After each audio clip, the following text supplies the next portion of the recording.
for palace. Terrible warnings from Harry's new autobiography gave to royal family.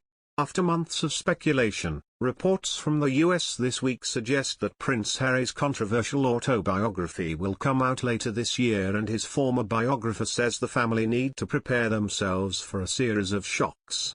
Angela Levin, who wrote Harry, Conversations with the Prince, says that after giving him a multi-million-pound advance, publishers Penguin Random House will want a story and Harry will be ready to give them one. He's now so bitter and resentful that he will say what he really feels and see things that he accepted years ago as now being really dreadful, she tells our royal talk show Palace Confidential. I think he really wants to show his power over William because he was fed up with being the spare rather than the heir. I think he's got a lot of poison in his blood now about what he feels about his background and his family. Levin's fellow panelist, veteran royal writer Robert Jobson, agrees that the impact will likely be huge in the UK.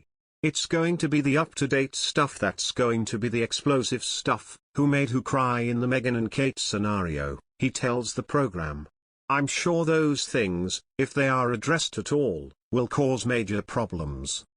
One figure who could come in for criticism is his stepmother Camilla, but she doesn't seem to be letting the speculation affect her as she celebrates her 75th birthday this week. Our experts share their views on the Duchess of Cornwall. The Daily Mail's royal editor Rebecca English talks about how perceptions of the Duchess have changed since she became part of the family. I don't think she's changed at all, she says. What I think has changed is her willingness to let her guard down and let people see the real the Camilla, which actually is very funny, very warm, very witty. She's sharp, she's very well read, and I think she's more willing now to let people see that. While Camilla was once seen as a villain for her supposed role in the breakdown of the marriage between Charles and Diana, the Daily Mail's diary editor Richard Eden says that it's no longer hostility that's a problem for Charles and Camilla, but a lack of interest.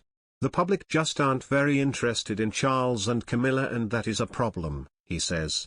For an institution that relies on the public's support, I think that's a genuine problem, and why we will see a sort of joint reign with William and Catherine.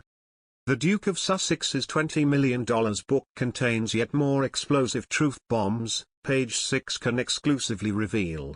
It is still due to be published in the fall of 2022, despite reports it has been pushed back, and one NY publishing source told us, "It's juicy, that's for sure." Another publishing insider added, "There's a lot of new stories in there about the past that Harry has not spoken about before, about his childhood. There is some content in there that should make his family nervous."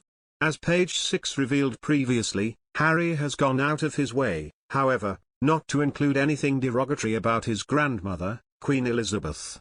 The book will follow Harry's previous string of sensational claims about the royal family, citing alleged racism by unnamed members in an explosive interview with Oprah Winfrey, and saying that his father, Prince Charles, and older brother, Prince William, are trapped within their roles. "I'm writing this not as the prince I was born but as the man I have become," Harry said in a statement after the news broke last July. "I've worn many hats over the years, both literally and figuratively, and my hope is that in telling my story, the highs and lows, the mistakes, the lessons learned, I can help show that no matter where we come from, we have more in common than we think. I'm deeply grateful for the opportunity to share what I've learned over the course of my life so far, and excited for people to read a first-hand account of my life that's accurate and wholly truthful."